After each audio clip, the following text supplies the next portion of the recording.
Somewhere in the world, someone is lying awake, desperately wishing they could fall asleep. But the harder they try, the more awake they become. We all have our own versions of those sleepless nights, moments when we're fighting against ourselves, trying to force peace, joy, or purpose into existence. But the more we chase happiness, the more miserable we become. The harder we try to be confident, the more insecure we feel. The more we obsess over being productive, the less we actually get done. For a long time, I thought something was wrong with me, but eventually I realized I had it completely backwards. We all do. When we want to be happy, we're essentially saying, I am not happy right now, and that's unacceptable. We create a gap between where we are and where we think we should be, and that gap becomes the source of our suffering. We spent years trying to be more confident, power poses, affirmations, visualization exercises, and nothing happened. Actually, worse than nothing. We became hyper-aware of every moment we weren't confident.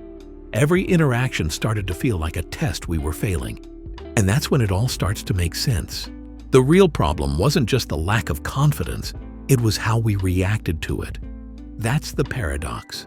We don't just suffer from our emotions, we suffer from our judgments about those emotions. We feel anxious, then we feel anxious about feeling anxious. We feel sad, then we feel pathetic for feeling sad. We build these loops of self-criticism that drag us deeper into the very thing we're trying to escape. This reminds me of what Epictetus said. It's not what happens to you, but how you react to it that matters. Think about the last time you tried to stop thinking about something. The harder you pushed it away, the louder it got.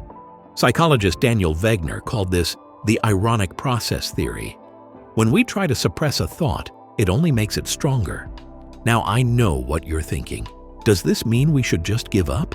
Should we stop trying to improve? Should we just accept mediocrity and call it enlightenment? The answer is no. That's not what this means at all. The people who desperately need to be loved, who chase and try to force connection, they're the ones who push people away. Meanwhile, the people who are comfortable being alone, who don't need validation from others, they're magnetic.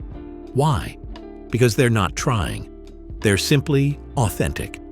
We have to stop treating our emotions like problems to be fixed. When you feel sad, don't rush to solve it. Don't reach for gratitude lists or quick fixes just to make it disappear. Let yourself feel it. Sit with it. Be curious. Paradoxically, when you stop fighting sadness, it moves through you much faster than when you try to escape it. We can also start to see discomfort differently. Most of us treat it as a warning sign, a hint that something's wrong. But what if discomfort isn't a stop sign at all? What if it's proof that you're growing? The person who spends their life avoiding discomfort never really moves anywhere. The last shift is to stop living for outcomes and start living for the process. Instead of chasing happiness, focus on living in a way that feels meaningful. Instead of obsessing over success, put your energy into showing up and doing the work. Instead of trying to feel confident, take action even when you're afraid. When you stop focusing on results, you create space for real growth to happen on its own. The difference is subtle but powerful. Outcome goals keep you living in the future, always measuring the distance between where you are and where you think you should be.